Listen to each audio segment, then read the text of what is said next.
Welcome to Guide Guru. We hope this video helps. You start by making sure your iPhone is ready.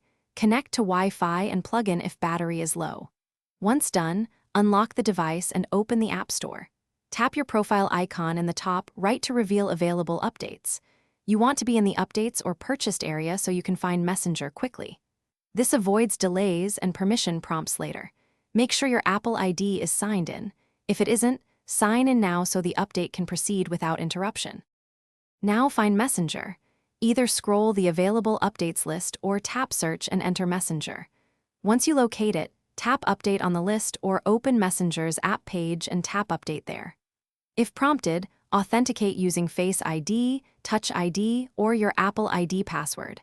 Monitor the progress indicator. If it stalls, make sure you have enough storage and a stable connection. You can also tap the app icon on the home screen to pause or resume the download if network conditions change.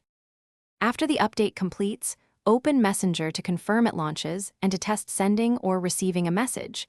This verifies the update applied correctly. Once done, review Messenger permissions and notification settings in iPhone settings to restore any preferences. If the update fails or the app behaves oddly, restart the phone first.